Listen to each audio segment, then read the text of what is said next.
think they win the division here on the road, and that also would come with a pretty big upset on the bottom of the screen there with the Titans and Ryan Tannehill at home. We've got a squad ride sweep. Let's fucking go, boys. How about that? How about the Magic? So, Ron, we'll be seeing, brother. You were a terrible coach. We are in the same spot now that we were in 4 years ago. If not, maybe even worse. All right. And then, yes, a Five Guys bang. How about the Jets? 200 to win $2,200. What do you say? I'll tell you what this screams to me. Like, I think Corum still gets his yards, but this square screams to me there's going to be a big run early in the game from Michigan, and you're going to look up and be like, oh, surely it's Corum. No, it's probably going to be Donovan Edwards. What is that? Is that from bro, your I don't camera? know. These TikTok cameras, bro. They be getting me. Yeah, there it is. Squad rides are perfect in the new year. Let's fucking go.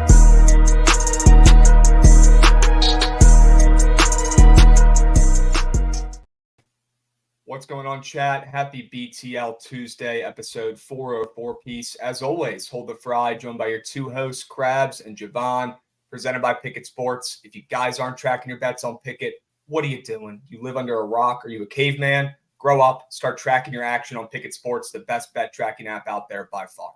Javon, we got blessed yesterday on the squad ride, to say the least. Okay. Some people, got pushed. Some people lost. Some people won. I feel bad. I do. But we shouldn't have even been there in the first place, to be honest with you. That was a bad bet. We got blessed to even get there close to the counter if you guys pushed or lost there. Man, overtime saved us, and they still almost did not get that over for most. It is what it is, chats. I apologize. I hope a lot of you guys got that 144.5, okay? Or cashed on that squad ride, because it was, they were right on the number there. Holy smokes. They know what they're doing. Biggest game of the night, and they came prepared. Okay. Looks like we had some 144.5 bangs, some blessings, W's. Happy BTL Tuesday, Krabs. Yes, sir. Dig that. Yes, sir. Okay. Fat Girls had 145. Gosh. Can't make it up. Hopefully Fade took it with rent, though, paid the bills, and made up for that. Fat Girls. Okay. We got sub bangs galore. We got hype trains moving and grooving. We got Willie Beeman coming in hot with a sub bang. Love to see that. 23 months. Richfield Tech coming in hot. W. Mikey have a day beast. Yes, love that. If you guys missed the morning after with Mikey Overs and Trent and Josh before this, check it out tomorrow. Okay, every day before BTL, he's running the morning after, going over what happened the day before, talking shop and winners as well. So make sure you guys check that one out. And if you have not already, go subscribe to our YouTube. You can also go watch on there as well as Twitch. Okay, boys, we got Len Bong coming in hot, giving out a sub bang. Let's go, Lenny. Let's go. Sure we can. Lenny caught a couple dubs last night, Javon. I think we went, 2 and 3? So around that. Something like that. We did catch one of those wins without Yappy Tan running the points. But you know what? Count it's good to get 2 dubs last night for the Book It Pro-Am team on 2K. If you would have asked me how many wins we get, probably would have said Goose Egg or 1. We'll take that and we move, right? Everybody cashed on the more thans on those prize pick squares. Siobhan points, me 3s, and Trent turnovers, right? So we're chilling. We're counting our guap there as we get a K444s community sub bang. Let's go, K4s. WK4. Sure we can.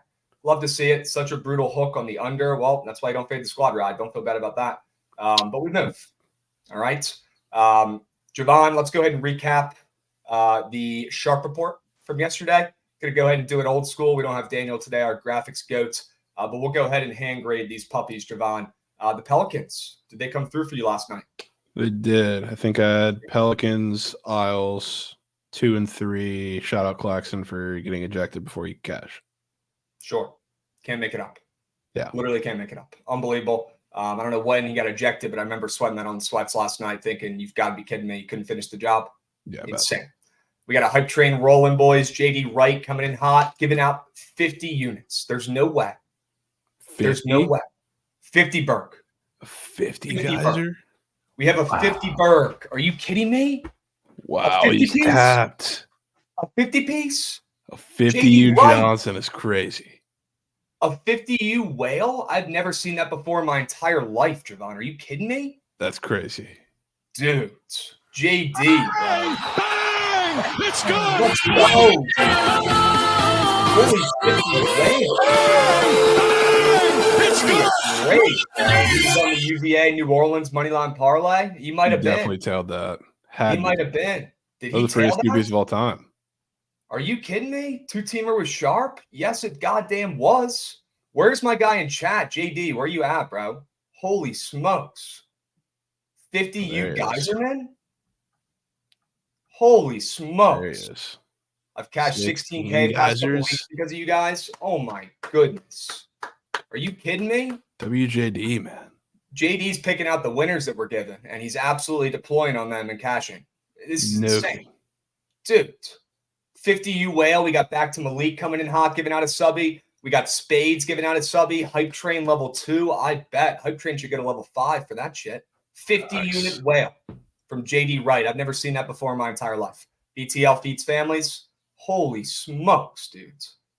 Are you kidding me? W's. Let's go, JD. Sure we can. So guys. locked.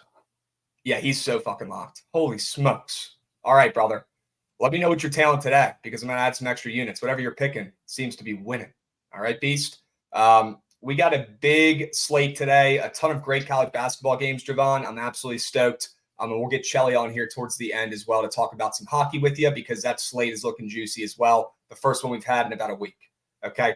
Let's go ahead and finish up this W recap. Holy shit. I cannot believe he dropped a 50 UL. Yeah, 50 UL. That's a crazy Tuesday vibe start off, man. Crazy Tuesday vibe. Insane. All right, real quick, let me go ahead and recap these puppies. Dallas and Philly over did not hit. Wasn't even close. That was a shit wager. UVA New Orleans moneyline parlay. Should have taken both those teams alt line on the spread separate, but we cashed that 2-piece. That was probably the easiest bet of the night. Jackson State money line. I still cannot believe it, and we're going to talk about that here in a moment. Kansas State obviously won outright. POD there. Love that. Hope you guys tailed. If you didn't pick up on me loving that play, you missed out, and you got to lock in. You got to lock in more. Plain and simple, because that was free, and they won outright. And then Matthew Cleveland, I think, ended with like 2 points. So we take that. Insane. We take that. We move. All right.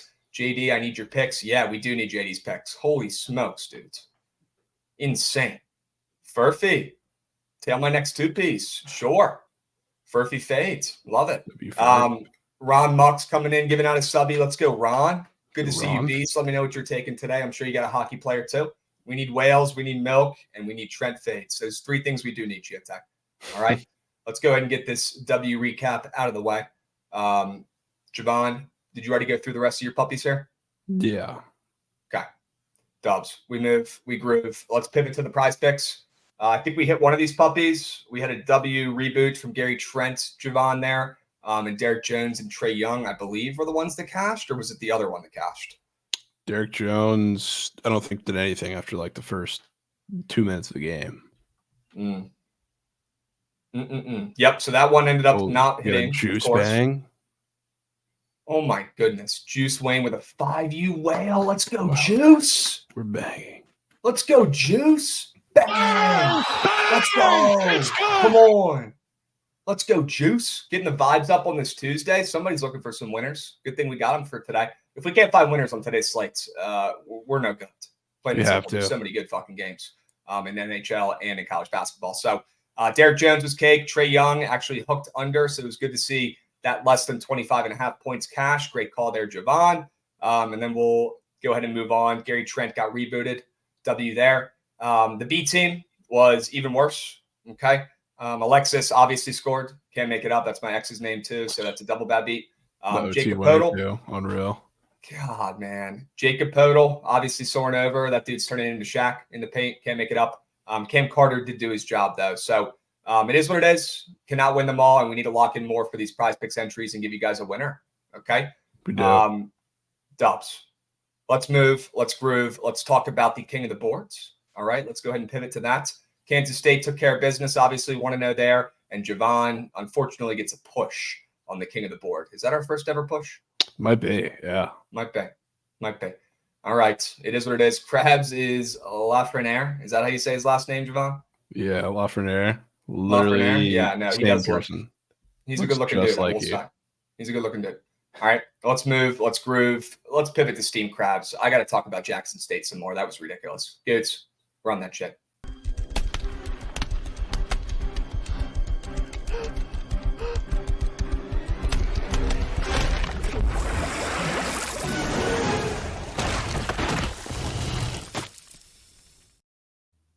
First off, we got Don Julio coming in, giving out 2 subbies. W Don Julio. That'll help cool me off here a little bit. Jackson State cake. Let's talk about this real quick. So I was on the TikTok live last night. If you guys are missing out on those, I'm running them at least 2 or 3 times a week. So make sure you guys follow me over there at Krabs. All right. But Jackson State cake.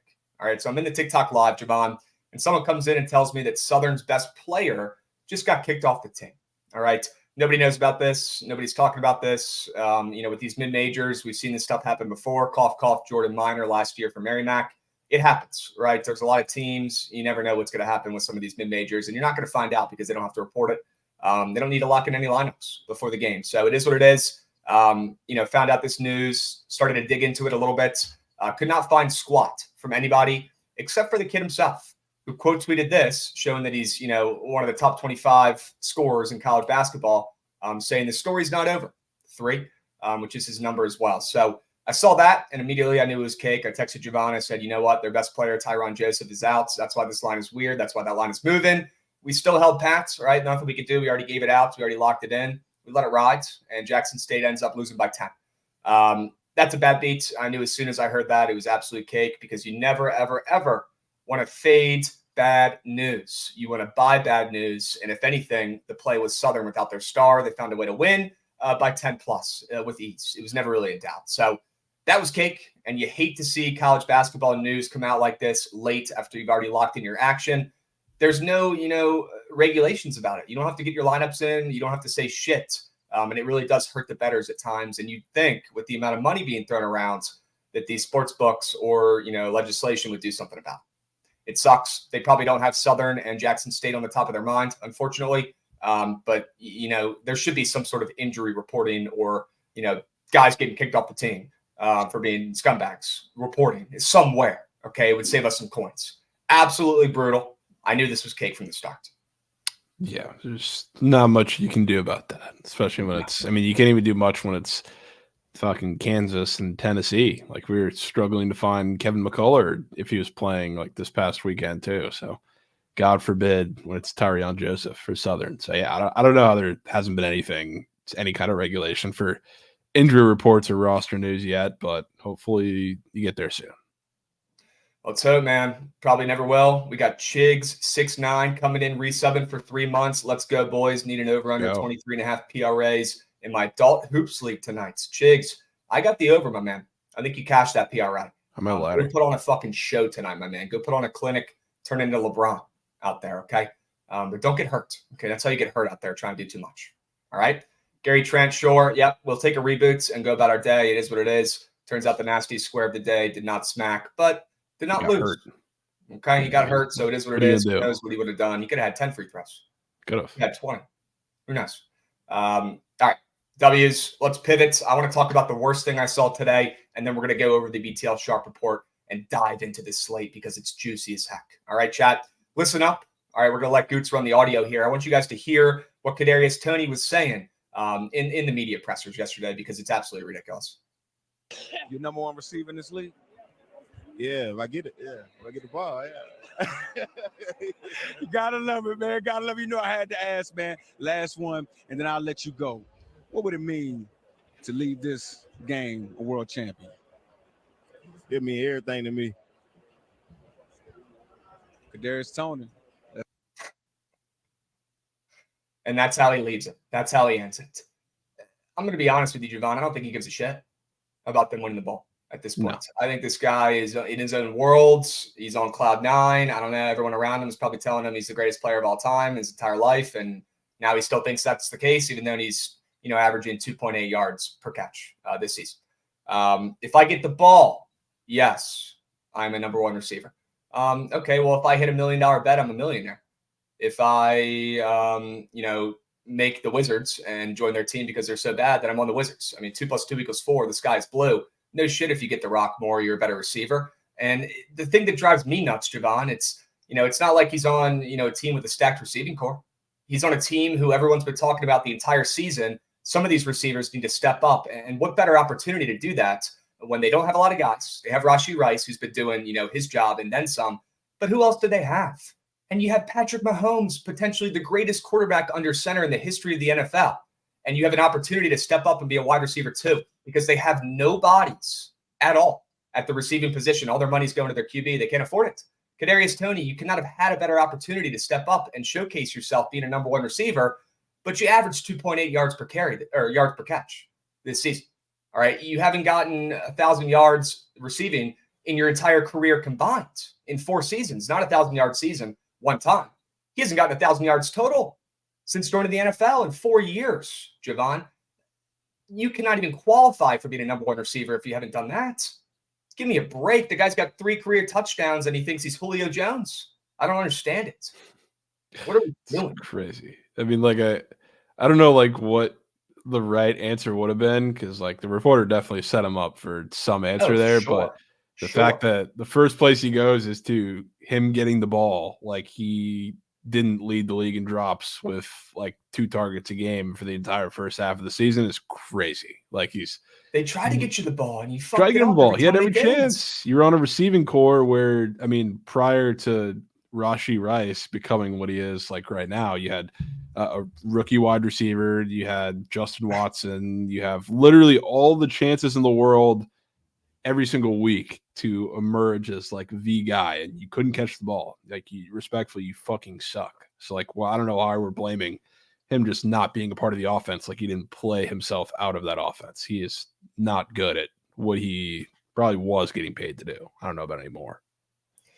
Yeah, I just don't understand it one bit. I'm extremely curious to see if the Chiefs play him, if they use him. I'm even surprised that he's, on the team at this point. I know they kind of told him to kick rocks last week or 2 weeks ago, but he's back and apparently practicing returning punts, which, they could definitely utilize the speed there.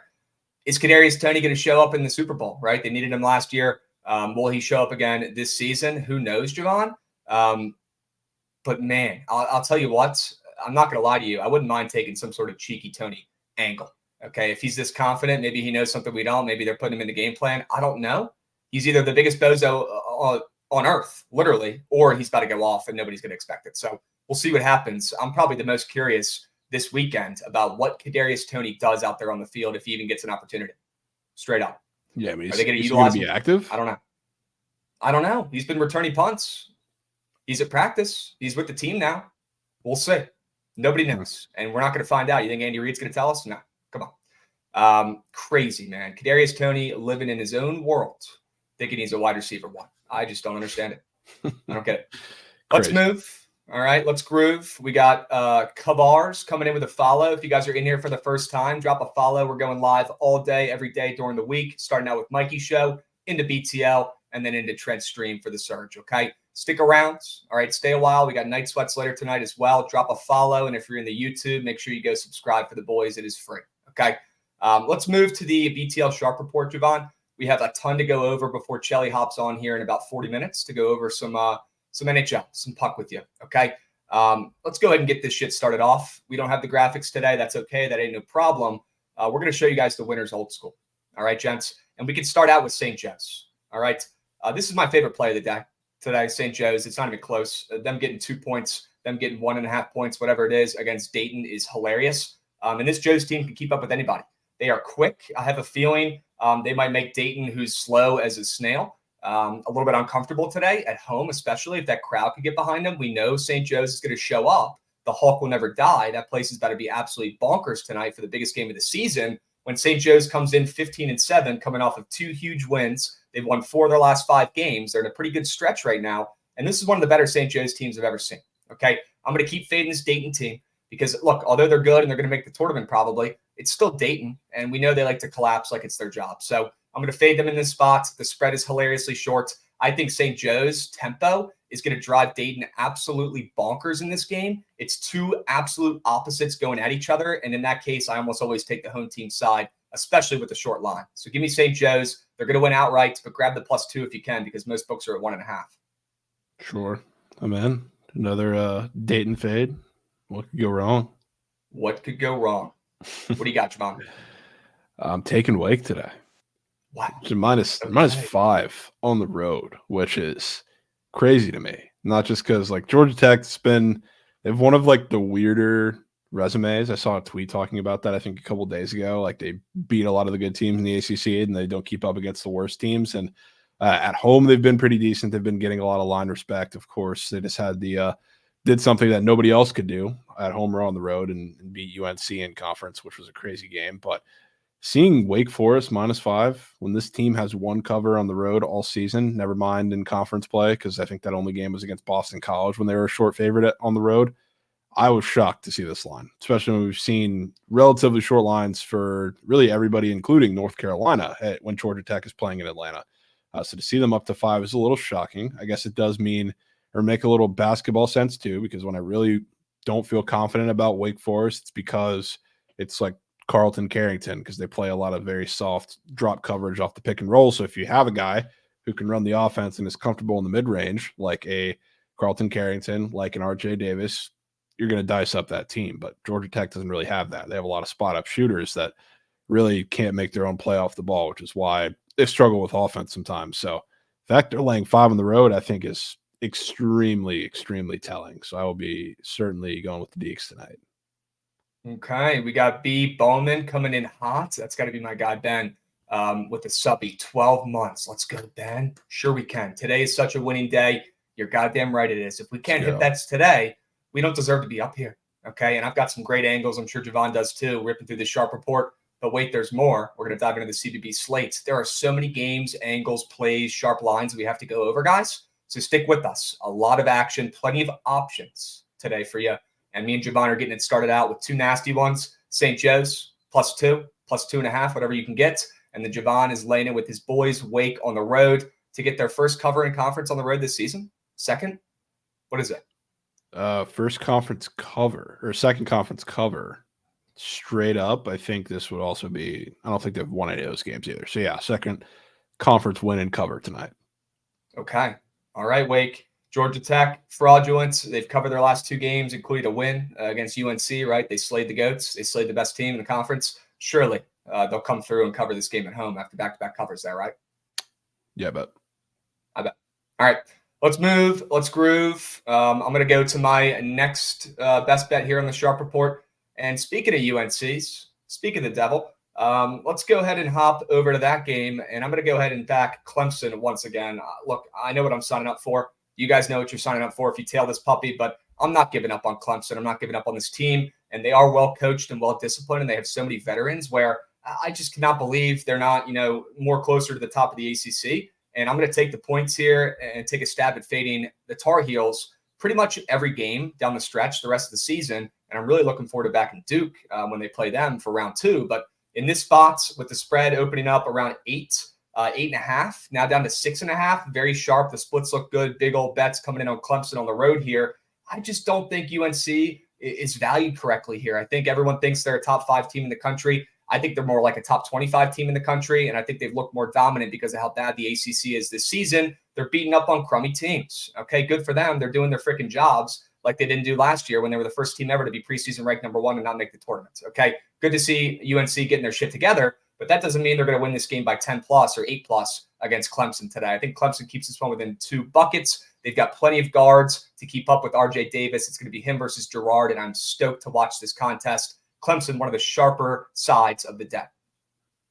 Sure. I'm in. Always in for UNC fade, especially when the line drops that much, of course. Sure. But, ACC still runs through Armando Bacot, of course. I bet, even though he hasn't done a single thing. Yeah, I bet. That one good game, and sure. I'll take it right below there. I'm taking Houston -20.5 today, which this is largest line in Big 12 play we've seen in over 10 years. So not that I think it's incredibly unwarranted, because, Oklahoma State, they've been really, really bad on the road, especially when they've played decent defensive teams, which Houston obviously is that. But, Houston's coming off of watching Kansas shoot 1,000,000% from the field against them. A lot of tough shots, a lot more looks from 3 in their last handful of games where they've allowed that, I guess you could say, even like dating back to the BYU game, you could say.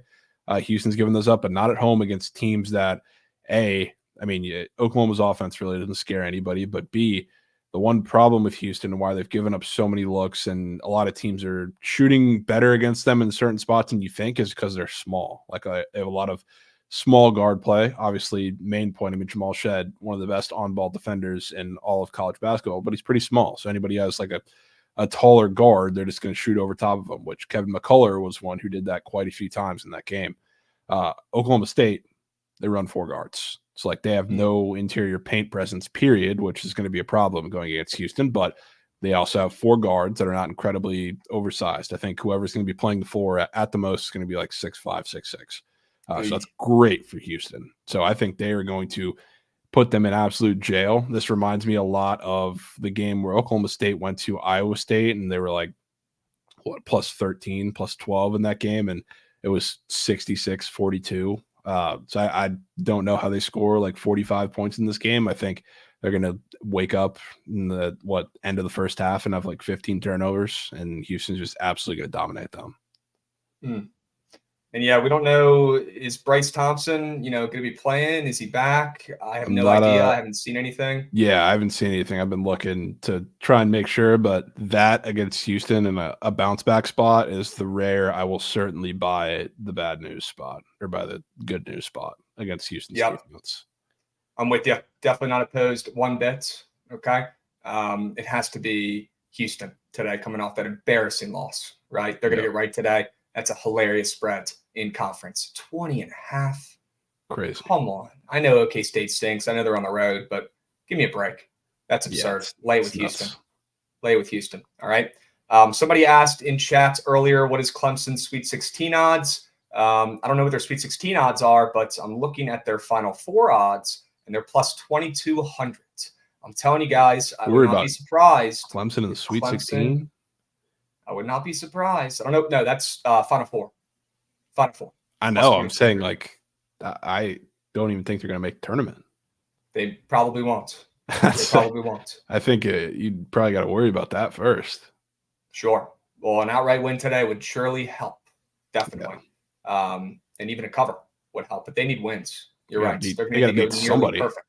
Yeah, they're going to get nearly perfect down the stretch. Yeah, the last couple of weeks they have quite easily played themselves into the NIT. So at some point they got to beat somebody and not just play all these close games and say, you know what, team's talented but they didn't win, so close, moral victory, hang the banger. But I think they're cake. Yep. Ray, we're going over the Sharp Report right now. We don't have the graphic today, but we will surely go over the recap at the end. Maybe Goots, you can highlight or click on the ones we're going over, and then we can scroll through those towards the end, if that works. But as of right now, we've got it started off with St. Joe's plus 1.5 from me, and then Javon has taken Houston on the spreads. I gave Clemson on the spread out, and then Javon gave out, what was the first block? Wake Forest, his team, -5. Okay, and we'll go ahead and put these on the ticker below as well so you can see them going across permanently, and you don't have to write these puppies down. All right, there they are. Boom. W. Goots, the best producer out there in all the land. Okay, let's move. Let's groove. Javon, we talked about St. Joe's and Clemson. You talked about Wake Forest and Houston. Let me take you to Wyoming. It's been a while. All right. Are you in? Are you down to take a trip to Wyoming? It's not going to be what you think. All right. Most people think Wyoming's the play here. Personally, with how good Wyoming has played at home this season, I'm not really in a rush to back the points here with Wyoming, considering New Mexico is coming off an embarrassing loss to Boise, where they got absolutely manhandled. I would not be surprised if New Mexico comes out here and drops 100 piece on the road against not a very good defense. And I'm not saying I don't lean Wyoming on the spread here. I don't really have a lean on the spreads, to be honest with you. That's why I'm taking the over. That's insanely high. It's at freaking 155.5. That's unbelievable. If you think about it, that's almost 80 points per team. And Wyoming is involved. Let's not overthink this one. It's New Mexico and Wyoming. It's not, Duke, UNC, although that total wouldn't be nearly as high. It's not good teams, all right? That's what I'm trying to point at here. It's New Mexico who does like to score and push the tempo, and it's Wyoming who stinks, but at home they've looked much, much better. And honestly, I think we can all agree that that team has overperformed this season after their entire squad almost left last year, whether they graduated or transferred. The coach is apparently a huge hard out, and a lot of kids were not vibing with that. So it seems like he's got his guys right now left who care. And they're playing great basketball at home this season, Javon. They are 8-1 at home. Not in a rush to back them on the spread here, but I cannot ignore that insanely high total. The splits look sharp as heck. All right, maybe they're a tad public, but big old handle on that over, Javon. And I'm going to add to that. Give me the over in New Mexico, Wyoming. This game is going to look like an NBA matchup. I'm in for that. I also have a Mountain West play. Do you? I do. Give me that. Taking San Jose State today to get their second conference win.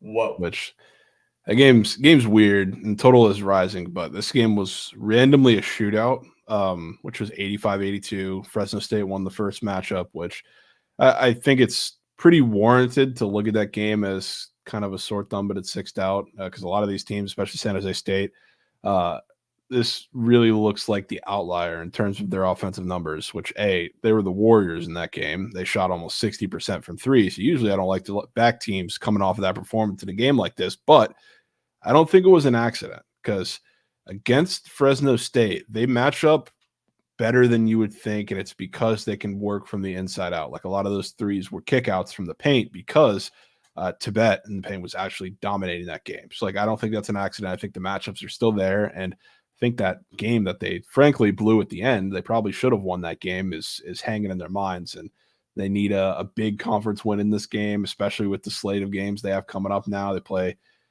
Colorado State on the road, which they're getting smoked in, and they have a couple of games, weird games against Air Force and Wyoming before going on the road to Boise State, playing Nevada, San Diego State. It's a weird little slate of games. So I think with seeing them -2, I don't know if it's really sticking out line-wise to me, but I think at home that they get a win in this game, and it's probably going to be relatively higher scoring too. That total definitely opened up short, and I thought maybe that was pretty indicative that Fresno State was going to slow them down a little more, which I still think they do because they shot 60% from three in that game. It's not going to happen again, but it is rising back up. I think 3 or 4 points now, so I expect a little more on the inside there and them to dominate the paint. Do you like the under in this game at all? I did. I don't know. It's starting to rise back up, which I don't really like because I like to keep it simple when there's been a past matchup, and the total opens significantly low. I guess if you look at the way that first game went, but I don't know how much higher you can put it with these two teams. Good point. I mean, if you know ball, you know these teams hate scoring overall, especially Fresno, right? So maybe that's a good point. You just lean into San Jose State here at home to get their first win and potentially their first cover in a month. They've been that bad, okay? And this Fresno State team, their name carries weight, right? They have a good coach. They have the better coach in this matchup by far. They have some guys. Typically, they've been much, much better over the years than they have been this season and last season. They've seemed to fallen off a little bit here, but they do still have, Dussel, Isaiah Hill, and Yap. And Javon, I'm starting to think you might just want to be fading Yap here, and I wouldn't blame you. Maybe that's what it is. And I actually really like Yap. I think that kid's going to be a pretty good player next season. But look, this team is overrated. Their name is overrated and overvalued. It's in the market, you see them getting line respect all the time. So it's a good sign to see San Jose State, who hasn't gotten a win since Nam, as the favorite here, up to -2.5. So I'm with you. All right. San Jose State will win this game. Are you taking the ML? Yeah, I'll take the ML. Okay. Lay it. Sure. All right. I'm in. I like it. So chats, if you guys need a recap, the plays are below on the ticker. Okay. So no stress. They're scrolling by. Just be patient. Okay. Let me take you to Air Force, Javon, and I'll keep this one quick because I know you cannot stand betting on this team. But let me take you to Air Force, and hopefully I can at least get you to agree that this line is hysterical. It's hysterical. Maybe one of the weirdest lines of the day. I really don't understand it. We're seeing Air Force not only at +9.5, but they opened up +11.5 in the spot, and somehow, some way, they are the sharp side because the line has moved 2 points on that damn spread against San Diego State, the wagon, the dynasty team, the legacy, pretty much the Patriots with Tom Brady over the last 15 years of the Mountain West. Okay, so that team's starting to pick up steam, right? They're coming off that nice win against Utah State, and I would not be shocked if San Diego State, like I talked about a week or so ago, goes undefeated for the rest of the season. They have the best coach in the conference, Coach Dutch, and they win outright, and they end up winning this conference, and nobody expects it when New Mexico and a lot of other teams have been better. I wouldn't be shocked. Now, I would be shocked if they win this game by more than 10+, considering it's the weirdest spread of the day. Air Force, I mean, Javon, they're not just losing, brother. They are getting pummeled. Absolutely pummeled. They're getting curb stomped by teams. And it's not even like they're playing the best teams in the conference, Javon. They're getting worked by Boise by almost 40 points, 38-point loss at Boise. All right, look, I know they're going to lose to Boise, but give me a break, Boise. You put up 56 points and you lose by 40. No heart there. From Air Force, too, usually their middle name is Hart. Give me a break. They're a military academy. They need to show heart here, and they get a chance to at home to rebound after that atrocious loss I like back in the military schools after getting embarrassed because you know those boys are coming correct today, plain and simple. And coming off losses to Boise, Wyoming, and Fresno, all by, at least 10 points, some of them more, it's absurd to see this line as sharp as it is. And I'm going to take a chance at Air Force on the spread. Yeah, it's kind of weird because like their only respectable performances for the most part have been on the road. It's like they've been dog shit at home. That's where they gotten pummeled the most, to be honest, which is a little surprising outside of, I guess, the Boise State game.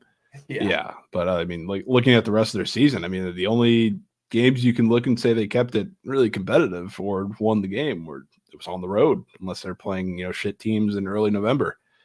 So now I'm a little shocked to see it 9.5, 10 against San Diego State, I will say. I mean, I'm absolutely baffled. Yeah. Baffled. Okay. And I will say the one guy to watch out for, as probably most of Chad knows who follows the Mountain West or follows, West Coast basketball, Javon, is Ethan Taylor. Ethan Taylor can score a little bit. He could play ball, all right, for Air Force. So we're going to need him to go off today, the junior. He can shoot a little bit too. So he's going to be the key to their success in this game. And obviously they don't need to score 80 points to beat San Diego State. This is going to be more of a low-scoring burn, right? That's why the total's down to 133. And that's also a good sign, in my opinion, for Air Force. Obviously, if the under and that total keeps moving down, I typically lean the Dogs' way, especially if the line is moving in their direction as well. Okay. Is this the sharpest, weirdest line you've seen in college basketball today? I know there's a lot of them. It's got to be up there. It's got to be up there. It could be up there, yeah. It's got to be up there, at least in the top 5. This is one of the weirdest lines I've seen all season. Straight up. And there's a lot of them today. Plain and simple. Yeah. Air Force might have trouble scoring 45 points. Well, good thing San Diego is probably only going to score 55. Let's just hope we somehow get a cover there. Yeah. All right. Let's move, Javon. What else you got? I do have one more on the ice, which shout out Marcus for saying that a minus 200 favorite is going to win, but I'm taking the Flyers on the ML. Okay. Which Sure.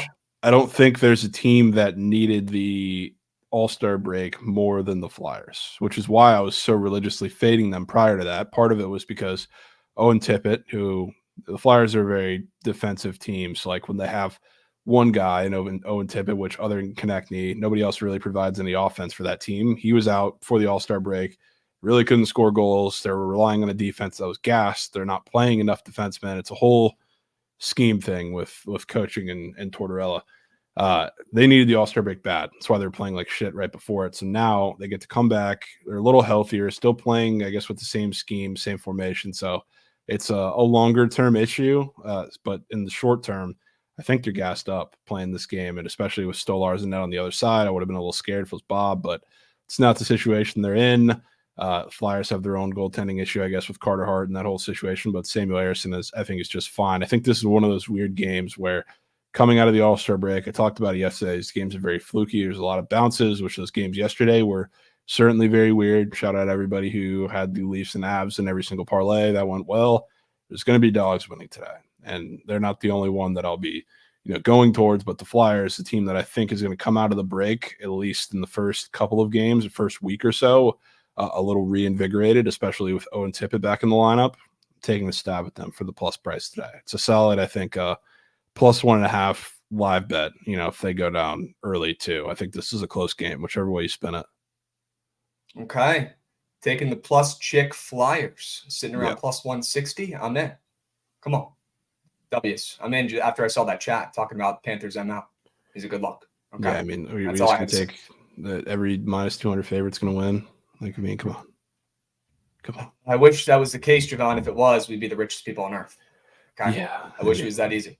If it was that easy, we would literally have our own, compound. In compound. Yeah, I mean, we'd all be living there, friends, family. Hockey betting is funny sometimes. It's because everybody thinks they're mega mind. Because anytime you take an underdog in any situation, it's like you cut off their sister's head. It's just like, it's hilarious. It is what it is. We'll catch the people who tail that plus chicken dog at the counter. All right, we'll be with them there. Isles yesterday. Nobody believed, but here we are. Here we are. Yep. Look, people know you know the ice. You've been absolutely killing it, knock on wood, with the hockey plays. Let's keep that moving and grooving. Excited to get Shelly on here in about 15 for you guys to power through this slate. That'll be a W. We got Rye Guy coming in as well, 5-month resub. That's what I'm talking about, Rye Guy. That's hearts, W's, good vibes. Lucky number 5 for me. Love to see that. Okay. Chat, let's keep powering through because I do want to hit these college basketball games. We have so many good ones. So I'm going to keep this one quick with my prize pick square of the day. Okay. I'm going to go with Kalel Ware less than half a 3-pointer made. Look, I know these 3-point squares have had pretty much negative success up to this point, Javon, but I cannot ignore this one. This one's personal.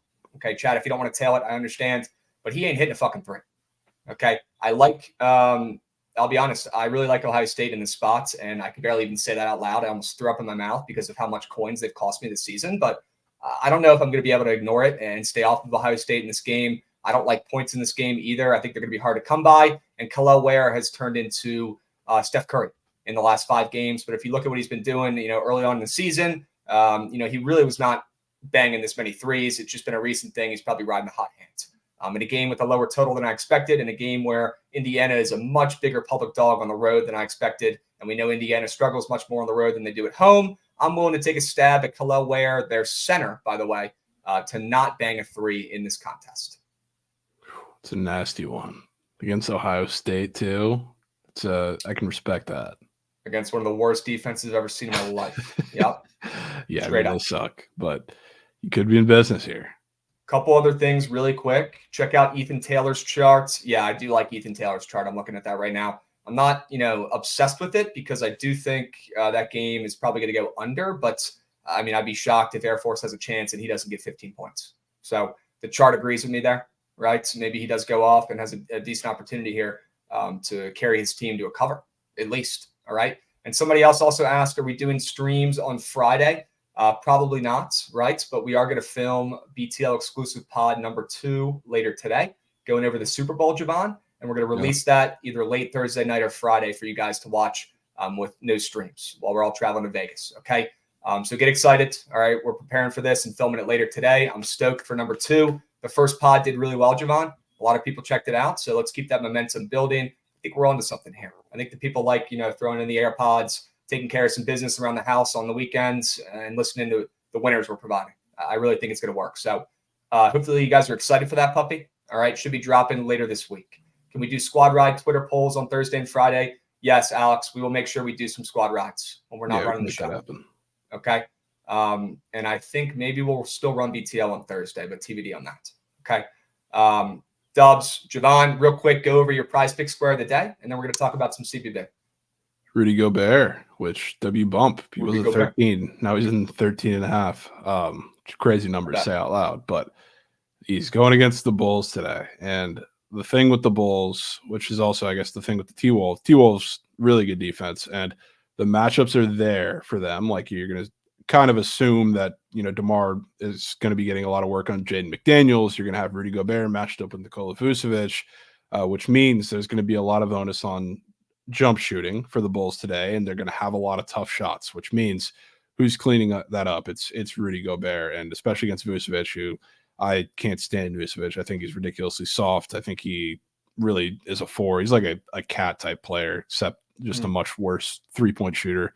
But physicality wise, I think he's right along with them. So I think Rudy is going to absolutely bitch him around. And I think this defense is going to make it really tough for the Bulls to score. I mean, this just screams a Kobe White shooting toward 8 spot because they have a lot of tough shots across the board. I've seen Twitter POD, Io DeSunmu, I guess, points today, which he's taking a lot of shots. And that's the way they have to get offense. Good luck for this team today. I think they're going to really struggle, and this is going to be a grind of a game. And like I said, who's there to clean all that up? It's Rudy Gobert. And Vooch slander, of course. Looks like the Gen is not a big Vooch guy. Okay. Yeah, and I'm not scared of Vooch pulling him away from the basket because if you've watched Rudy Gobert, A, he's going to let them shoot, but B, they're not shy to switch, which Cat is a very versatile defender. So even if Rudy is getting pulled away from the basket, they're going to fix that very, very quickly. But they're also going to be shooting a lot of threes, which just like the Pelicans made the Raptors do yesterday, outside of Grady Dick, if you're going to make a team who can't shoot and is, bottom 5, I think, in 3-point shooting, take a lot of threes, it's going to be a lot of long rebounds. So even if Rudy is away from the basket, guess where the ball is going. So there's a reason why it's this high. He is going to snag a lot of boards today. He might look like Snell in the paint in that one game where he had 30 rebounds. Yeah, he had 30. He had like 27. Straight up. And he let all of us know. He said, guys, count my rebounds. Gosh, man. All right. I love that square. I love the sell job. I'm so in. Enough said. A couple things. Looks like Trent did stream from the casino one time. Would be cool if we did that. I think the problem is we're all traveling during the day on Friday, so it's going to be tough to stream during the day, but that's why we're dropping that pod, so you guys have something to listen to on Friday. Okay, so please, please, please, when we drop that puppy, go give it a like, go subscribe to the YouTube, and go give it a listen on Spotify. If you're really a goat, you can leave a review. Apparently those help. So if you're trying to do the most, maybe do that. But we'll let you guys know and keep you updated. Okay, I'm really excited to film this puppy later. I'm not a big Drake guy, DeGen says. Yeah, crazy day for Drake. We'll leave it at that. Okay, and we got too many sports to talk about right now to go in that. Yeah. All right. Awesome. Well, we got about 10 or 15 minutes, Javon, to go over the college basketball slate, which is absolutely elite. Borderline, maybe the best one of the day, at least in my opinion. Best one of the year, in the new year, at least in my opinion. I'm down to power through this, Javon. We'll keep it quick. We'll keep our takes quick, one-liners about the games, so we can try to hit all of them because there's so many good ones. You in? Yeah, I'm in. Dubs. All right, let's start out with one of my favorite plays of the day, Rutgers and Maryland. You've got to be kidding me with this line. You have to be joking. I don't get it. What has Maryland done? Does the odds maker have a degree from College Park? I don't understand how they get this respect. I know Rutgers stinks. I'm not saying they're goods. I know these teams, have similar-ish records. I know Maryland actually has a better record. But I cannot believe this line and this spread. And I know that Maryland is a better team than they've, shown overall this season. I think they've showed that they're, in their best stretch of the season, if you take out that Michigan State game. Before that, they were looking pretty sharp. So I'm willing to go back to the well after getting burned against Michigan State in a very sharp spot and give the Terps one more chance. Okay, considering Rutgers is coming off an outright 10-point win at Michigan as plus 4.5 dogs, I fucking bet. No chance. Rutgers keeps this one close. I think Maryland blows them out in a low-scoring affair. Maybe Rutgers team total under is a good look. But I'll tell you what, Maryland's covering and winning this game by 10+.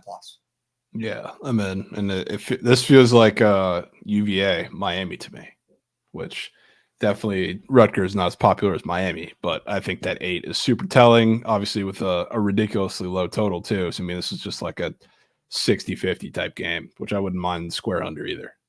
Okay. Dubs, Ole Miss and South Carolina. I lean Ole Miss, but I'm not going to fade South Carolina. They're a covering machine. What do you like? I might get there. I like Ole Miss. It's wow. That move from 5-3 for Ole Miss against South Carolina, who I think is 11-1 at home this season. That was shocked me, especially since everybody I think is getting to the point where they're like, okay, South Carolina is really fucking good now, which I feel like we've all collectively kind of come to that realization in the last week or so. So now probably the second half of that is Ole Miss is kind of still that team that I guess everybody believes in, but not nearly as much as South Carolina because they're the Cinderella team that hasn't really had the chance to show it yet. They just blew their big opportunity at home against Auburn this weekend. So maybe it's their time on the road. All right. Yep. I'm with you on Ole Miss. Hotty toddy. Definitely lean that way, but I cannot get to the counter fading USC. They just keep covering. Right. DePaul, St. John's, that's a hilariously fat spread. Considering St. John's has played terrible. They've lost 4 of their last 5 games. They've covered once in their last 5 games. And they are playing the worst team maybe ever in this DePaul squad who did fire their coach a couple weeks ago. I mean, they are that bad. They're 3-19. So the spread's going to be fat. But should it be this fat? Probably not. I lean St. John's in a blowout here. Yeah, I agree. I'm not messing around with DePaul, I'll tell you that. Sure. Clemson, love the spread there. Love that they're now minus 108 on that green book. Great sign there, chats. Really digging Clemson on the road. That was one of my best bets in the Sharp Report. Javon is on Houston. Yep. Sure. Indiana, Ohio State. Let's talk about this one. Javon, how weird is this line, bro? Ohio State, once again, getting some respect, opening up -6. I know they're back down to -5.5. Sure, that's because people are betting on Indiana. But Indiana has not looked sharp either recently. They've lost 4 of their last 5 games. We know they don't play as well on the road as they do at home. They have magical powers at Assembly Hall. But this Indiana team, without 2 of their studs from last season, is a shell of themselves. It's pretty clear. They're not very good. Okay, so it's not like the line is that crazy, but Ohio State's been stinking it up too. They've lost 4 games in a row. Their season's toast. They're toxic as heck. They play the worst defense ever. And with that being said, give me Ohio State laying 5.5. Crazy spread. Yeah, I mean, I hit my luck on Ohio State against Iowa last week, so I'm good. I'm not going back to them. So you can have all that. Dubs. Central Michigan, Akron, Buffalo, Bowling Green. Good. We move. Sure. Let's see if we got some better games under here. Rhode Island, G-Dubs. You want to talk about G-Dubs here real quick? Any thoughts on them at home in the spots? What are they laying? 6.5 points against Rhode Island, up from 4.5 in that opener. We know Rhode Island is fake sharp every game, and George Washington's coming off of 4 straight losses, 4 straight games they haven't covered. They've looked like crap. We know this team's a little bit better. I think James Bishop could go off against this pretty weak Rhode Island backcourt. Their defense is nothing special. About that total. Whoa. That is that is high as heck. Yeah, I mean, can't say I heard them talk about it on TMA when they were talking about the highest total on the board like they do every day, and I was shocked that it was this game of all games. Not that Rhode Island is the greatest defense of all time. Their defense is god-awful on the road, but not often can you look at a slate and the highest total is an A10 game. Like, it's kind of crazy to see. So, I mean, I would lean that over, if anything, because I kind of, in the back of my mind, think Rhode Island sneaks their way into this game and makes it close. And no way. They sure as hell ain't going to do it by playing great defense on GW. I mean, and that under is getting pelted with bets. 75% of bets, 68% of handle on that under on the green book. And the line has moved up from 155.5 to 157 some places. I mean, oh my goodness. We do have to take this over. Yeah, we might have to. All right. I think we just found one of our favorite plays of the day. Let's go, boys. Let's keep powering through. Okay, we got Chelly coming on here in about 5 minutes. So we need to finish up this CBB, and there's so many games. We'll skip through Toledo. We'll skip through Western Michigan, Kent State, unless you got anything. Nope. Okay. Miami, VCU angles. Can't say I got much. I will say, I mean, once again, Fordham getting crazy line respect against a much better VCU team who's playing their best basketball of the season, won and covered 4 of their last 5 games, coming off that big-time win against Richmond, who at the time was in first place in the conference. And Fordham, did beat they beat St. Louis by 2 points in that last one on the road. But St. Louis and Billikens, I mean, they're terrible. That's not an impressive win. That's their first win in like a week and a half. This Fordham team continues to get line respect. They have not beaten VCU in like 5 years, dudes. I don't understand why, once again, they're only plus 4.5 here. I'd lean Fordham, but I'm not going to bet it probably. Sure. Yeah, that's fair. Okay. I can respect that. You're on Wake. W's. On Wake. Keep on powering through, Goots. Just scroll to the good big name games. We'll tell you to stop for the mid-majors if we need them. Boston College -4 is crazy. BC -4. Give me a break with that. That's crazy. You lean that way? Yeah, I mean, not just for tonsils purposes, but the only reason I'm not going to bet it is because of what Florida State did this weekend. But still, +4 on the road with as good as that team really has been a majority of the games on the road against better comp this season and then conference season. That's wild. That is wild. Give me BC. That could be a good Fugazi piece too. Okay. Could be. Dubs, BYU, Oklahoma. Javon, you talked about this game earlier this week. Now the lines are out. What do you think?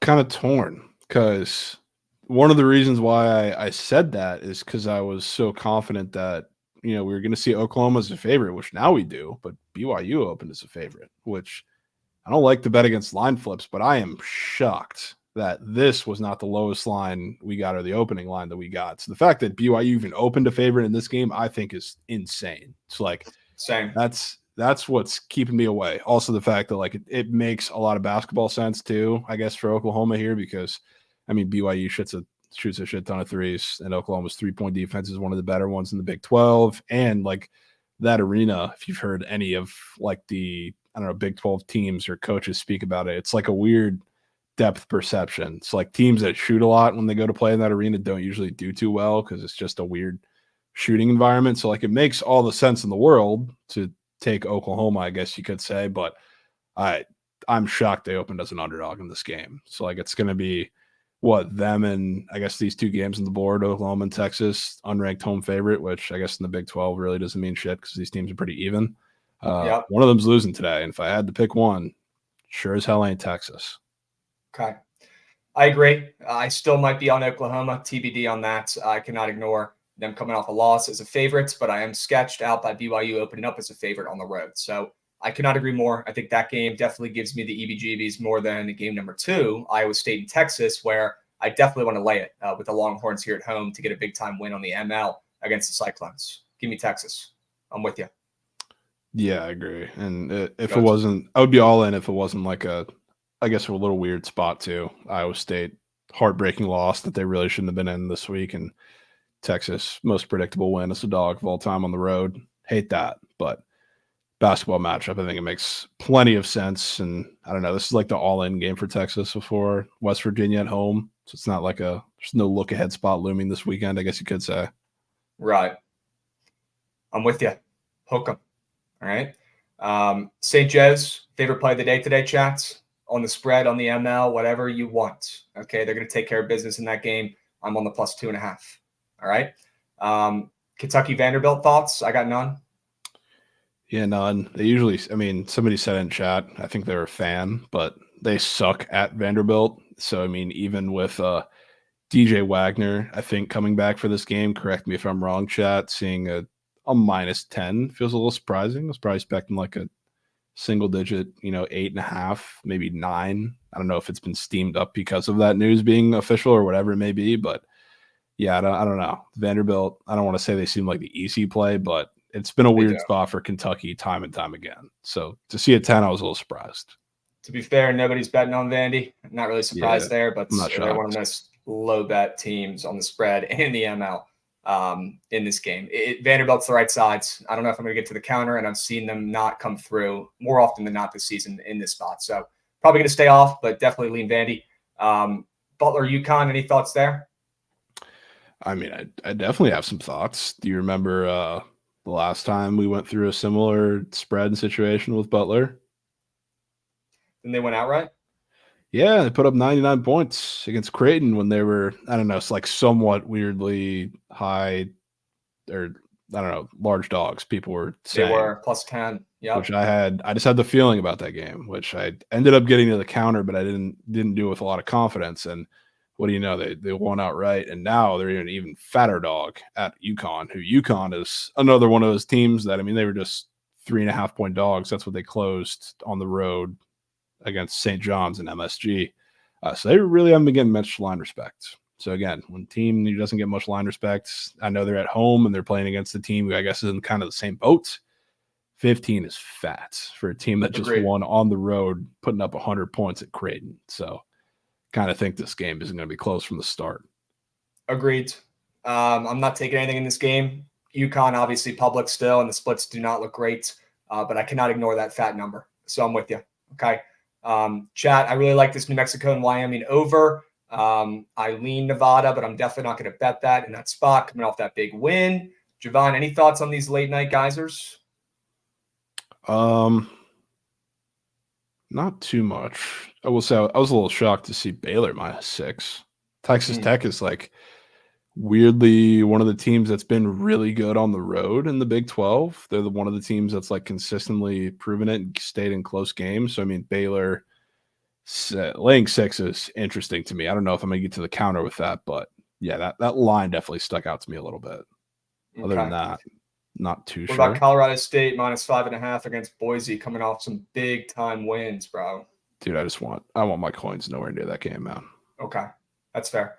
How about South Florida? Real quick before we bring on Chelly here in a moment, folks. What about South Florida against Charlotte, Javon? South Florida has been, pretty damn good this season. So has Charlotte. If I had to dive into these rosters and pick a team that I actually believed in and I think is less fraudulent, I would say USF. But Charlotte has been just an absolute pleasant surprise this season, sitting at 14-7 when Ali Khalifa, aka Mia Khalifa Stepbro, transferred. Nobody thought they would even be good at all, and it's been very impressive. USF, on the other hand, is taking care of business too. Both these teams have won and covered at least 5 games in a row on absolute fucking fire. Javon, who do you have in this contest? Very underrated mid-major game. It is a pretty underrated mid-major game, and I wouldn't be lying saying that 2 for USF seems short, even though they get a lot of, I guess, a lack of line respect pretty consistently. But Yep, they, I guess the one thing you could say about Charlotte here that's really good with them is USF thrives off of turnovers, and Charlotte really has done well in not turning the ball over. So if there's any solace there, really good 3-point defense too, and they're pretty big at every single position. It's probably not the best matchup for USF. So I wouldn't be shocked if they lost this game at home, but I'm done fading that team. maybe it's Charlotte's year. It could be when people least Could expect be. it. Yeah. And then chat really quick. We got Sitting Bull coming in, resubbing for 1 month. W's. We got a newbie. Sitting Bull. Let me know what the heck you're betting today. All right. I'm tailing that shit. Let me know. Unless it's square as heck. If it's square, I'm not tailing it. But if it's a good play, I will. Okay. All right. San Jose State, Javon loves. I like Air Force late nights on the spread there. And then anything St. Mary's Pacific before we bring on Shelly to go over some hockey. Is it a little weird? I mean, it's not gone up by much. I think it was at like 129, but you remember last time St. Mary's played Pacific? Last time they played Pacific, I mean, they literally held them to less than 35 points, I think. Yeah, and I mean, that total was higher in that game, so give it that. But I mean, this total opened at 129 and it's up to 130, which again, only a point move, but to see any sort of move in a game where you just held the team to literally 28 points last time you played them, I was a little 28. surprised. Yeah, 28. It was like 70, 76, 28, I believe the final score was in that game. Unbelievable. So, I mean, they beat the shit out of them. So to see any move, any slight move up to the over surprised me. Insane. All right, maybe we get points. Maybe we get a Pacific cover. That's what you're hitting out there. All right. I ain't taking Points. Pacific. I don't got the nuts for that, but Points. maybe we see them at least put up like 40, and Okay. St. Mary's just puts up 90. And That might be all it takes for the over. All right. Yeah. W's. Love it. The slate is absolutely loaded today, chat, in college basketball. If you're not tailing, if you're not sending CBB bets, if you're not taking sharp report plays, if you're not taking St. Joe's, I can't help you. Plain and simple. All right. We'll post everything we take, obviously, on Twitter. Okay. You can follow me on Pickett if you want the notifs. All right, guys. And if you want to hit more prize picks, I'll tell you what I'm going to be doing after this show. I'm going to be hopping into props.cash, and I'm going to be finding a way to hit a fucking prize picks entry for the first time this week because I'm tired of giving out A team and B team cake. That's what I'm about to do after this. I'm going right over to props.cash, okay? And I'm going to find some fucking winners for us on prize picks. It's that simple. All right? If you guys are betting prize picks and you're not using props.cash, what do you do? I don't care. Yes, absolutely. And to transition into Shelly coming on right here, I want you to go to FanDuel Goots, go to the Blue Book, and put up the boost that they have up today. Because I think both of you will be very interested on what's on the board here. So you know what's going on in the Oilers game today, Krabs? Somebody's on the line for longest win streak ever, huh? They're going to tie history. This is what comes up when I search FanDuel. Oh, I bet. Okay. Maybe type in Google, Blue Book Sportsbook and try a different link real quick. Yeah, I can. And while you do that, we will get Shelly involved and pull him up here and see what his thoughts are on this streak. Javon, give me the rundown. What's going on? What teams are involved? How many wins in a row? What's good with this as we bring on Shelly? Yeah, so we have Oilers going to Vegas today. Shelly's arch nemesis. There he goes. Sure. In the Habs jersey. There he is. Love that. W Chow. What's up, boys? W What's up, Shelly. Beast? So yeah, I think if they win this game, correct me if I'm wrong, Shelly, they're going to tie the longest win streak in NHL history, and they also play the Ducks next game. So not to count that as a win, but this might be the game that does it. So yeah, it's going to be pretty popular across the board talking about this game. And Shelly, we know, despises the Vegas Golden Knights. Yeah, I mean, I told Javon last night that I needed. Oh, what were you gonna say, Crab? Sorry, I didn't mean to cut you off. No, I was gonna say, are we fucking taking or are we fading this streak? I need to know what's good. Man, I'm personally taking it just due to the fact that VGK is still so injured. And this is the Knights team that knocked out Edmonton last year. So let's not forget that Edmonton isn't going to come here expecting just to blow by them. They know this is going to be a tough game. VGK always is going to play them tough. This line has moved from -130 to -155 overnight. So, I mean, we're seeing the juice come in for sure. I'm assuming that's because all the wagers are coming in on Oilers money line as this news kind of leaks out throughout the day. But yeah, I mean, they have 17 games, which is, I mean, that's insane. That's insane. Crazy. And try scrolling up, Goods. That's exact length. The top. Yeah, that's exact length. Go to the homepage. See that. See if anything comes up. Because there is a very interesting. Oh yeah, there you go. Left side. Click the boost tab. Up. Oh, promos or boost? Connor McDavid, 1+ point, and Oilers to win is boosted. No. All right, so here's what we're gonna do. McDavid, it's gonna be a fucking. We're taking the under because the total's at 6. Which why is this total at 6? Makes no sense. Ooh, Yeah. And we're just gonna say that Oilers win 2-1 and McDavid doesn't get a point. So it's pretty simple. okay. Connor McDavid to score 1+ point and the Oilers to beat the Knights. That should be a good look, right? Two of the most simple-minded angles in this game, right? That's insane. I mean, but all in all honesty, NHL boosts again. Yes, it's scary that it's boosted, but it's NHL. Who's fucking clicking that shit, bro? I mean, I don't know a lot of people that take NHL boosts. Because they don't put them out very often, though. Today, with that streak on the line, I feel like would be the day that maybe they dabble. I'm with you. It's not the NFL, right, Chell? But definitely weird and making me want to fade this angle, hard. I want to fade the heck out of it. Well, then you can take Connor McDavid less than 1.5 points on Prize Picks if that's something up your alley. That sounds like it was handcrafted, signed, sealed, and delivered for me.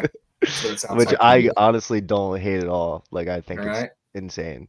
I'm gonna let you boys run through this slate. Take about 10 minutes, okay, and we'll get the squad ride going towards the end. But I want to hear what you guys got in this loaded NHL slate for the first time in a week. All right, boys. Yeah, let's run through it. Let me know the way.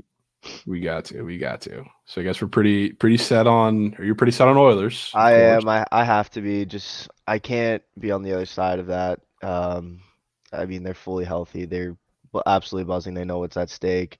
Again, VGK, team that knocked them out of the playoffs. I was literally at the game where they got eliminated from playoffs in Vegas, and they were just so fucking mad. Like they knew that they were, should have won that series and were the better team.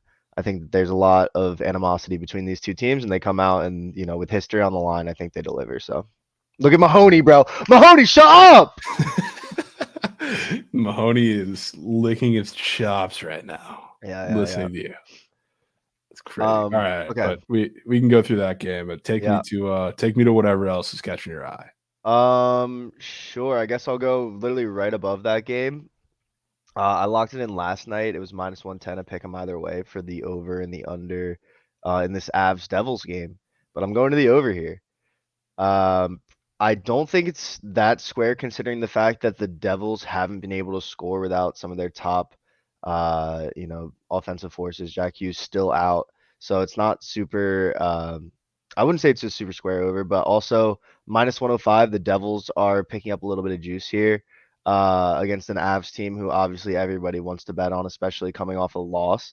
I think this game is going to be really, really close. And following All-Star break, you won't see me on unders. I know that we got a couple last night. Both games went under, which makes me think that we're going to see even more goals today. I think that it takes a little bit for goalies to get resettled in. I think that last night you had a little bit of a narrative with Georgiev against his old team. Like just a couple things that I probably wouldn't take an over in just because goalies can be extra locked in for stuff like that. But I mean, if it's Nico Dawes, if it's Vanacek, doesn't matter. Devils haven't figured out their goalie. And Avalanche are starting a Noonan, and he's been absolutely horrible. And he's shaky. I mean, the Avs are also trying to figure it out. So either way, there's going to be tons of fucking goals this game. McKinnon can't be stopped. Nobody on the Devils' decor is completely injured. It doesn't matter what's going on in this game, and I think this is going to be a very back and forth offensive game with not a lot of defense played. So I am on this over. It was at -110 last night. I'm seeing it at -130 here. I still like it. I think this is going to be an absolute bloodbath, personally.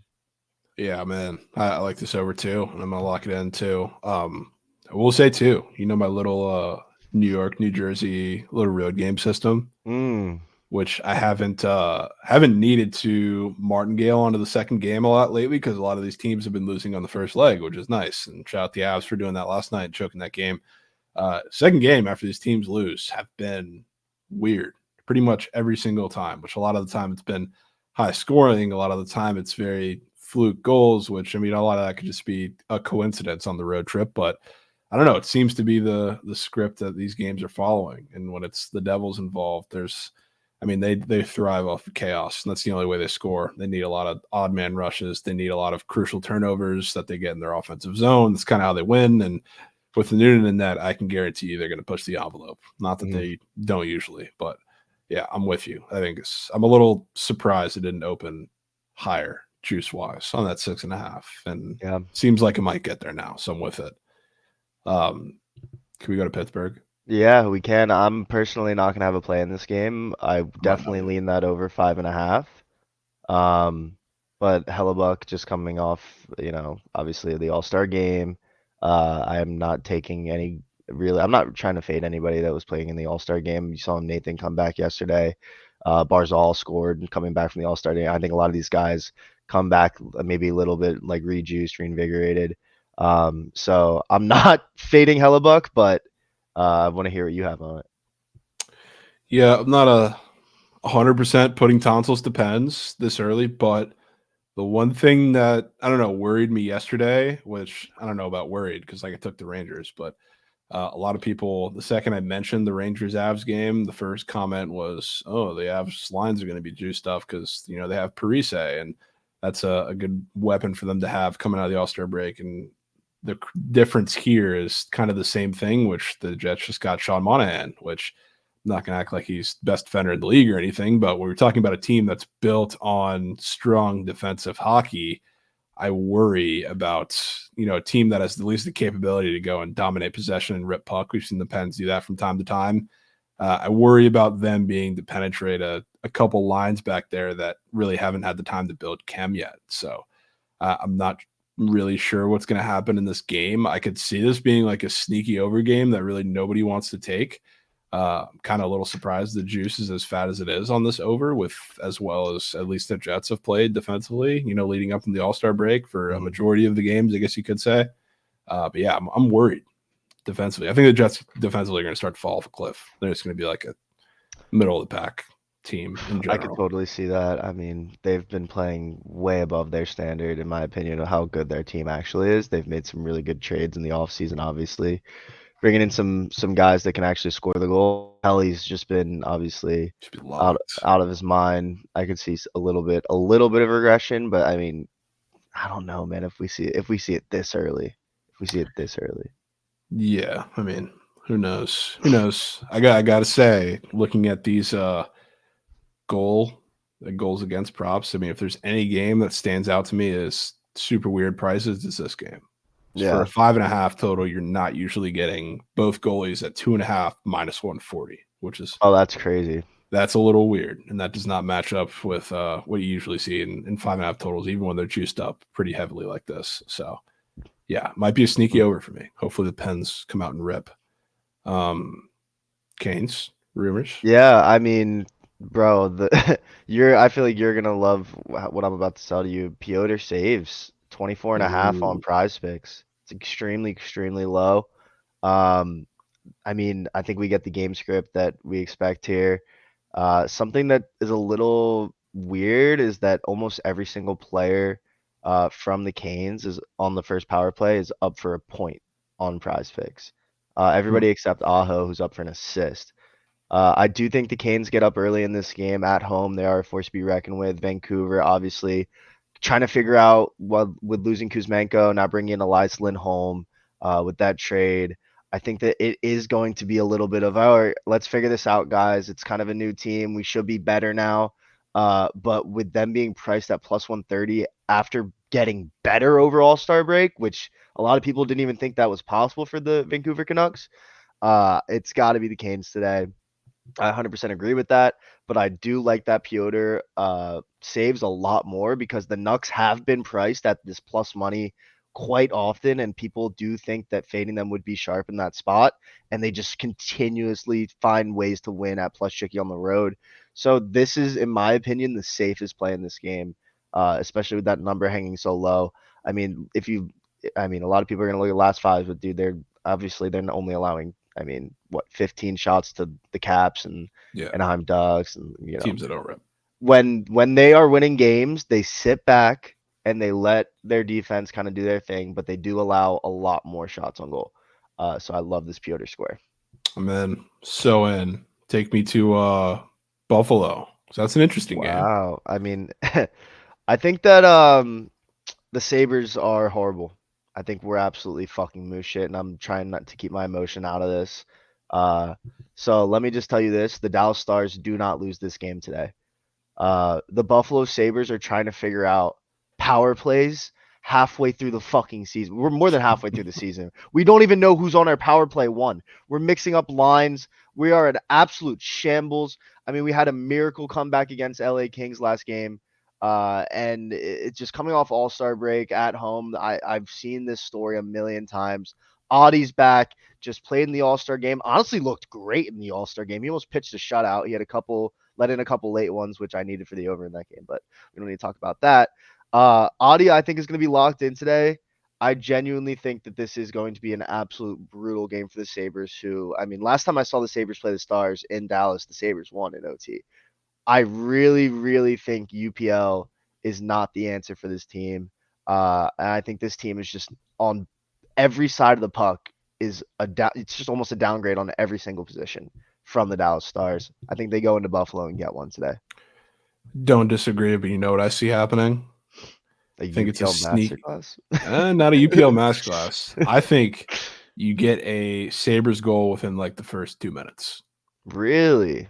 I think, yeah. I mean, I think this is could be another sneaky over. I think they strike first and the Stars rip off like 4 or 5 straight. And that's how you get there. I'm gonna be 100% honest with you. I watch every Sabres game. If they run this Okposo, Thompson, Skinner first line, I will have a mega max on the Dallas Stars. That line ruined Tage Thompson. Okposo literally is the worst. I don't know how he has a job. If they run that line, I swear to God, Javon, it's unwatchable hockey from the Buffalo Sabres every time. I mean, I don't think they're gonna hang in this game for too long. But I can't. The second I woke up and I looked at the slate this morning, I couldn't stop thinking about a Stars very early goal. Yeah, So, I mean, it's and or a I hate the very early Stars. goal. You know I hate the Stars. You know how hard it is for me to be like, oh, Stars money line. Yeah, I I just just feel like can't. I feel like Audie gets one early and kind of shakes him up, and they wake Yeah, I up could and see that. they look dominant after that. So I mean, that's just what the plums are telling me. But I could see that. I don't know what I'm gonna do about it. Javon, I have a pair with Piotr that I want to get to. Spit it. I know we don't have tons of time here, but it's going to be a play that you probably love. Montembeault saves today.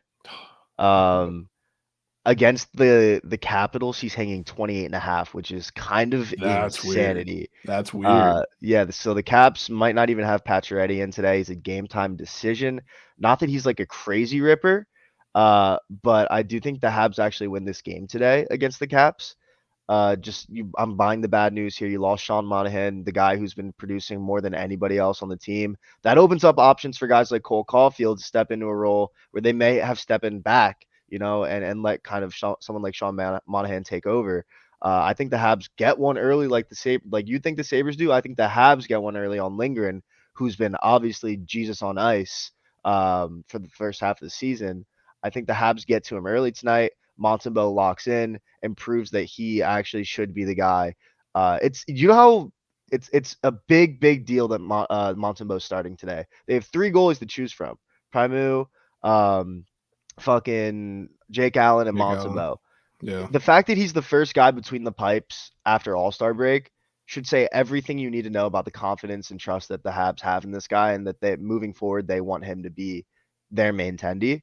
So I'm absolutely going to be pairing this with Piotr today as my 2 goalie saves. So that's crazy. He's at 28.5. I'm pretty sure that was the same exact line that I took him at in that 43 save against game. Ottawa.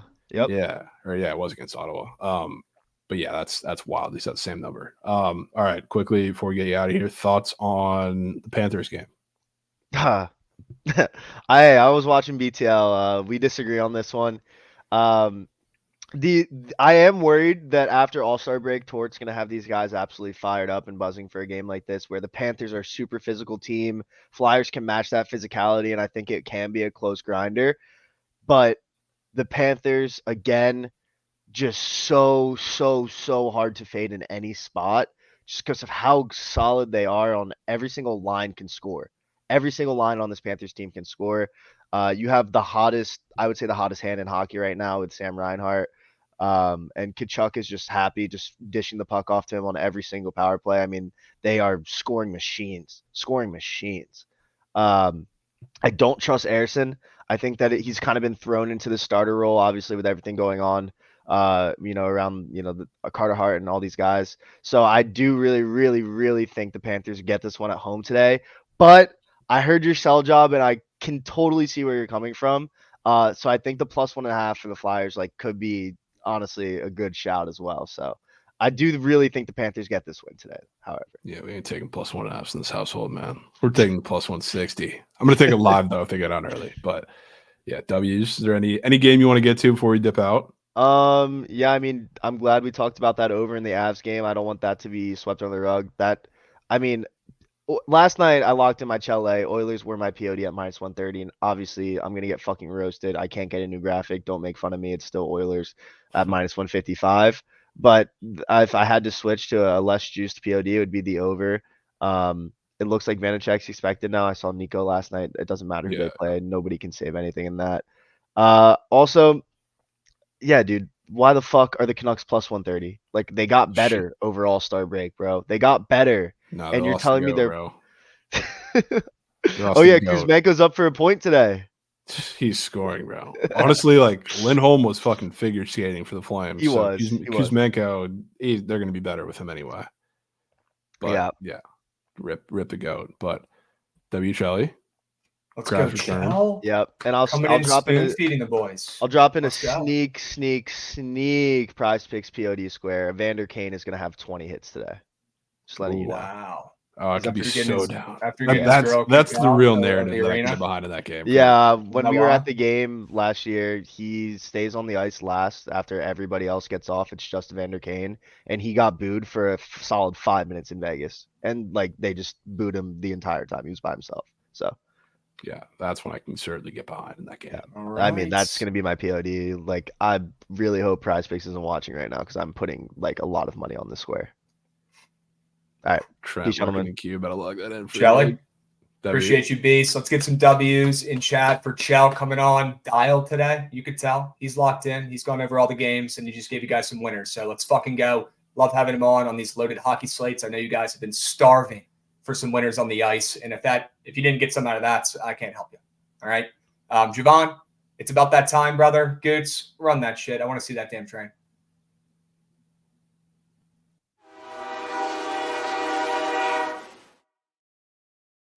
All right, chats. Let's bounce back with a squad ride W instead of a squad ride push. Okay, I know most of you guys cash, but we're still counting that as a push. W transparency. Javon, let's get a W in the win column here today. Favorite ice play. What do we got? We need a hockey option in there today. What's the best play on the ice? Well, my favorite play is the Flyers, but that's not going to get votes because people are soft and it's +160. I do really like, I guess, the somewhat square angle, but also relatively reasonable angle of the Avs Devils over 6.5. Avs Devils over 6.5. What about that under in Edmonton and Vegas? Or what about fading Edmonton? VGK squad ride to end the streak. Wouldn't that be something? Although I try not to fade these streaks anymore because it doesn't work. But if they're putting that boost up there, I wouldn't mind the under. Crazy. They're very picky about when they put up NHL boosts. That's why, I don't know, they're not up very often. A lot of times they don't include teams to win. They're prop based. So the fact there's prop with team to win. Sure. Okay. Are you most confident in the Philadelphia Flyers ML +160 today? Yeah. Then we're putting that shit in there. And if Jack can't realize that that's a winner and put the plus sign to the side, that's on them. Let's put that in there. All right. That's a winner. At plus check. Philly ML on the ice. Let's go to CB base. All right. We got plenty of options. Got to put St. Joe's in there. Okay. Cool with that? Yep. Joe's +2, I believe, is what they're at right now. Gosh, what's your favorite CBB play right now in the Shark Report? I mean, Wake? I would have to say Wake, yeah. Ooh. -5. All right, lead on tape for Wake Forest. Are they covering today on the road? Yeah, they're covering. All right, let's put Wake in, -5. All right. What was the total that we fell in love with on the screen going over the CBB the Rhode site Island today? George Washington over. You know, Jake Jacks was locked in with that one. Okay, that might That be our best one angle of the day. is certainly looking at me funny. Okay, we're gonna go with the Rhode Island and G Dubs right down the street. URI GW over 157. I mean, it's just ridiculously high. What is this? The fucking Wizards game? Yeah. Insane. That game's gonna be bonkers. I'm stoked to watch that one. All right, we got Philly on the ice, St. Joe's +2, Wake Forest -5. We have that nasty over in Rhode Island G Dubs. How do we close this puppy out, Javon? We could go Oilers Knights under if we don't want to put the Knights in. I think it's Any other meat on tape more than the CBB angles? San Jose State ML. I like them. Probably not enough as a squad ride because that team is so ratchet. What's your favorite play remaining? Favorite play remaining. Maybe UConn. Or Houston. Houston, I'd say. Houston? Okay. I guess we didn't go over NBA either. Do you have anything in the NBA? Not today. Not Just the been best. for the college kids missing free throws. Yeah. Fair enough. I do have to point out NBA. You remember that I think the Bucks were also involved in that game. They had like a prime time total. I am forgetting completely who it was against. And a lot of the totals on the slate moved down, including that one. It's kind of what's happening today. It was the Denver game, and that game soared under. And Bucks Suns opened 246.5 and it's down 243.5. So out of all the totals on the NBA slate, that one caught my eye. The opener that high sketches me out a little bit. Can we pivot to something else? I mean, yeah, fair. But it does a little bit. I think it should. Reminds me of the 76ers over last night a little bit. Look, I've got a couple CBB meat on tapes that I'm going to be deploying copious units on today, Javon. I'm going to let you decide. But I would not mind picking between Clemson +6.5, Air Force +9.5, and that Vegas Knights under. Between those three plays, put your blinders on. What's the winner? I mean, I'd probably say the Vegas under. Let's put that puppy in there. W's. Big hockey day today. Shelly came on, spoon-fed some winners, spoon-fed some good Phil's nugs. Let's put that under in there. Edmonton, Vegas, under 6, I believe is what it's at on those books. BGK, under 6. Chat, 5 plays, 5 winners. We got to hurry up the tempo and pace here. We're running into the third stream with Trent. We're cutting him off a little bit here, but we got to get the squad ride vote in really quick. 5 plays, 5 winners. Hurry up. Go, go, go, go, go, go, go. You have 1 minute to vote. Hurry up, hurry up, hurry up. We've got Philadelphia ML on the ice, a +chick. St. Joe's +2 on the spreads. Wake Forest -5 on the roads. Rhode Island G Dubs over 157. And we've got Edmonton and Vegas under 6 on the ice late nights. That's a nasty one, folks. Get those votes in. Hurry up. Go, go, go, go, go. Javon, while we're waiting, any king of the board plays today? I really want to throw that Rhode Island over in there because it looks like it's getting swept in this poll. Ooh, absolutely swept. Use that data. Absolutely swept. Okay. Yeah, I'm putting that in there. Throwing that in there? It's my one for today. All right, and I'm going to go with St. Joe's on the spread. The Hawk will never die. I got him at +2.5 today. If you guys can get +2, I'd grab it. If not, I'd just go with the ML. Okay, they're winning that game outright. And looks like we're going with the Philadelphia Flyers on the ice. That might be the most insane squad ride we've ever done. And I love it. And you know what? That's exactly where I want to be. Okay, chats, we're tailing a +160 squad ride today. Let's get our fucking bank rolls up. Love it on the ice. Javon's most confident play, Philadelphia Flyers ML. Fuck the odds. Okay, let's just pick the winners, and that's one of them. All right, stick around, guys. We got the surgical stream starting up right now, and we're going to close this out with a pretty cool new